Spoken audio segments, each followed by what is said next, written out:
117 বাংলাদেশি নাগরিককে পুশ-ইন করিয়েছে বিএসএফ। এমন পরিস্থিতিতে সীমান্তে জোরদার করা হয়েছে টহল। এই নিয়ে বিস্তারিত জানাতে কুমিল্লার বিবির বাজার সীমান্ত থেকে যুক্ত হচ্ছেন সহকর্মী মাসুদ আলম। মাসুদ, আপনার মাধ্যমে জানতে চাই যে সীমান্তে বর্তমান পরিস্থিতি কেমন দেখতে পাচ্ছেন? বেশ কিছুদিন যাবতীয় তো পুশ-ইনের অভিযোগগুলো আসছে, তাদেরকে ধরা হচ্ছে, কি সবশেষ খবর আছে আপনার কাছে?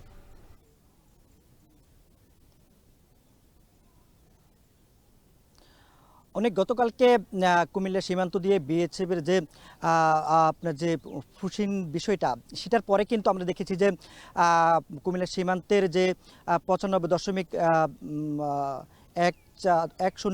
সীমান্ত এলাকা রয়েছে, সেখানে অতিরিক্ত টহল মোতায়েন করা হচ্ছে। একই সঙ্গে গোয়েন্দা নজরদারির বৃদ্ধির বিষয়টিও তারা আমাদেরকে জানিয়েছেন।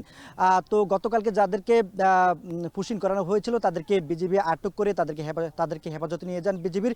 সেখান থেকে তারা কুমিল্লা সদর উপজেলার যে উপজেলা প্রশাসন রয়েছে তাদেরকে কাছেই কিন্তু হস্তান্তর করেন বাংলাদেশের নাগরিকদেরকে। এরপর এখন উপজেলা প্রশাসনের হেফাজতে রয়েছে তারা। তাদের সঙ্গে আমরা কথা বলেছি, তারা আমাদেরকে জানিয়েছেন যে একটি এনজিও প্রতিষ্ঠানের সঙ্গে তারা কথা বলে তাদেরকে সেখানে রেখেছেন, তাদের খাওয়া দাওয়া এবং যে থাকার যে বিষয়টি সেটা নিশ্চিত করার জন্য। একই সঙ্গে তাদের যে স্থায়ী ঠিকানা রয়েছে, যারা আটক হয়েছেন তাদের অধিকাংশের বাড়ি হচ্ছে কুড়িগ্রাম এবং টাঙ্গাইল জেলাতে। সেখানে আসলে তাদের আত্মীয় স্বজন এবং তাদের যে পরিবারের লোকজন আছে তাদের কাছে আসলে তাদের পরিচয় নিশ্চিত করে মূলত তাদেরকে সেখানে তাদের প্রেরণ করবেন এমনটাই জানিয়েছেন। তবে এই যে পুশিনের বিষয়টি বিজিবি বলছেন দীর্ঘদিন যাবত আসলে এক ধরনের অস্থিরতা ছিল সীমান্ত, সেটি এখন আরও বেড়েছে বলে তারা আমাদেরকে জানিয়েছেন। তো তারা গোয়েন্দা নজরদারি বাড়িয়েছেন। তারা বলছেন যে একই সঙ্গে সামনে কোরবানে গরু চোরাচালান এবং বিভিন্ন যে চোরাচালান রয়েছে সেগুলোর জন্য আসলে টহল বাড়িয়েছেন। একই সঙ্গে নতুন করে যে পুশিনের বিষয়টিকে তাদেরকে আসলে ভাবিয়ে তুলছেন।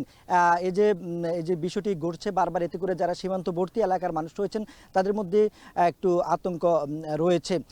তো আমরা আসলে যারা আটক হয়েছেন তাদের সঙ্গে আমরা কথা বলেছিলাম। গতকালকে তারা আমাদেরকে বলেছেন যে তারা আসলে প্রায় 10 থেকে 12 বছর আগে সীমান্ত অতিক্রম করে তারা ভারতে গিয়েছিলেন। সেখানে হরিয়ানা নামক একটি রাজ্যে তারা সেখানে কর্মরত ছিলেন।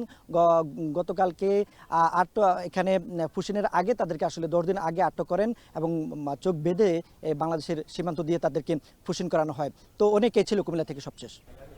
কুমিল্লার বিবির বাজার সীমান্ত থেকে যুক্ত ছিলেন সহকর্মী মাসুদ আলম। শুধু নির্বাচন করার জন্য দায়িত্ব নেয়নি অন্তর্বর্তী সরকার।